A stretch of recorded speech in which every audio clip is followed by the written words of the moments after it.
Imagina esto. Estás en el centro de una arena monumental, el sol ardiente sobre tu cabeza.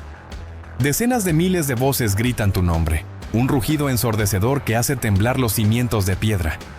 Sangre, arena y espectáculo se mezclan en una danza mortal diseñada para entretener a una ciudad entera. Los luchadores que imaginas en este escenario no eran héroes de leyenda, eran gladiadores. Pero su historia es mucho, mucho más compleja de lo que Hollywood nos ha contado.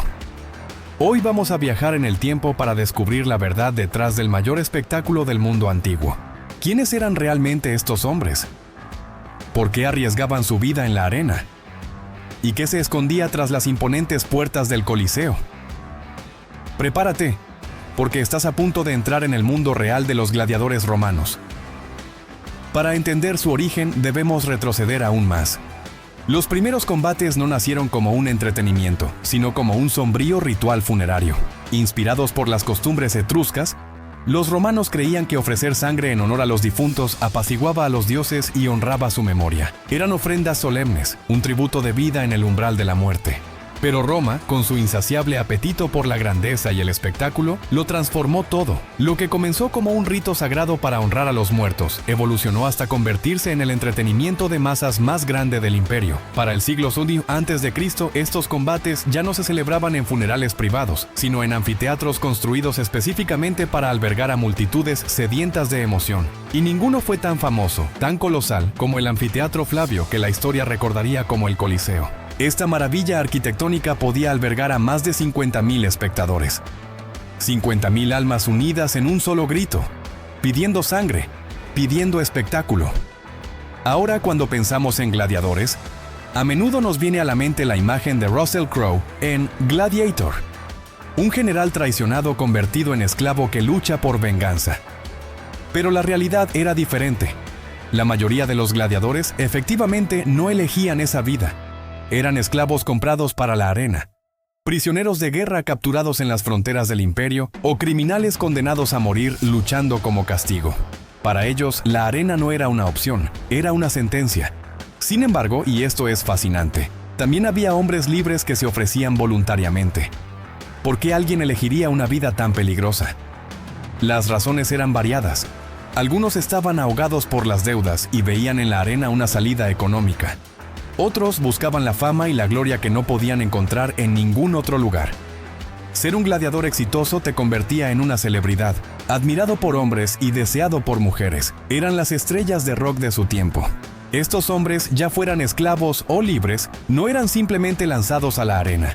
Eran una inversión costosa y, como tal, recibían un entrenamiento riguroso en escuelas especializadas llamadas ludi.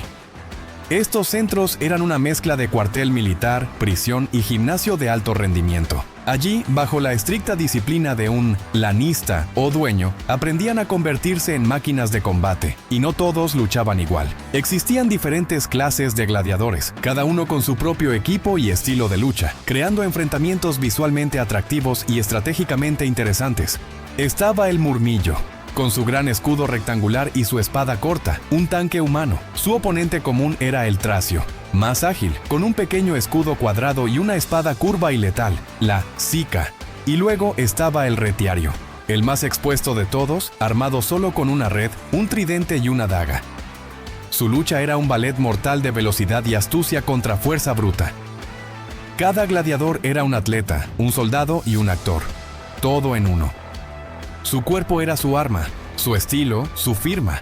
Una de las creencias más extendidas, gracias al cine, es que cada combate era a muerte.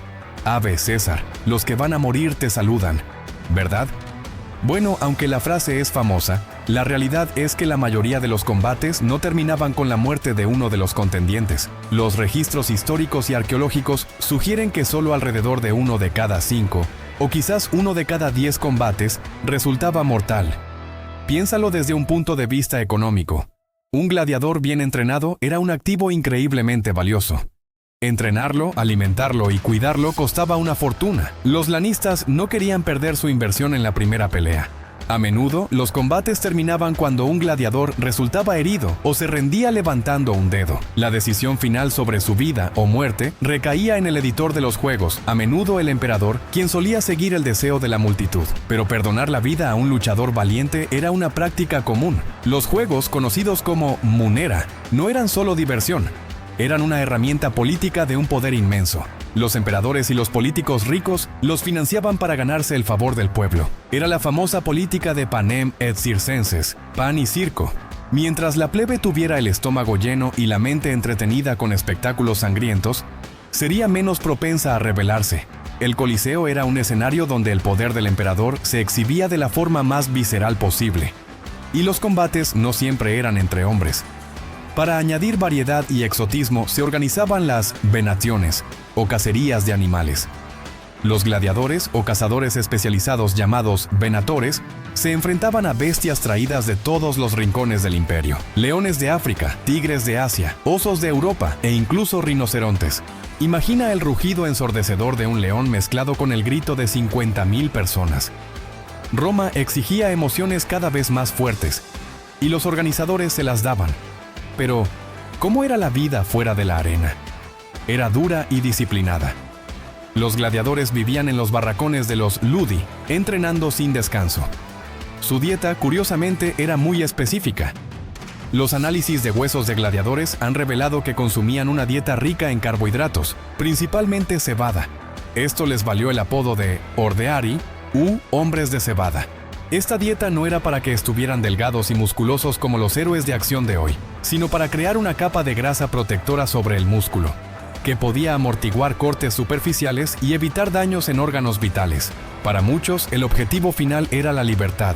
Un gladiador que demostraba una valentía y una habilidad excepcionales a lo largo de varios años, podía ser recompensado con el rudis, una espada de madera que simbolizaba su retiro y su libertad. Era el mayor honor que podían recibir. Sin embargo, sorprendentemente, muchos gladiadores liberados elegían seguir luchando. Fuera de la arena volvían a ser don-nadies. Dentro eran ídolos. La arena les daba un propósito, una identidad.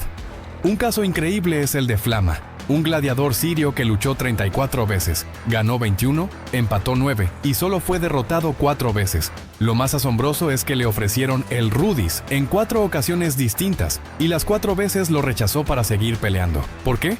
Quizás porque en el violento mundo del Coliseo había encontrado su verdadero hogar. Incluso los emperadores se sintieron atraídos por la gloria de la arena. El infame Cómodo, hijo de Marco Aurelio, sentía una obsesión por los gladiadores y descendió él mismo a la arena para luchar. Por supuesto, sus combates eran una farsa. Se enfrentaba a gladiadores novatos o a animales heridos, en peleas cuidadosamente coreografiadas para que él siempre saliera victorioso y pareciera un héroe divino ante el pueblo. La arena, una vez más, era un teatro de poder. Pero todo llega a su fin.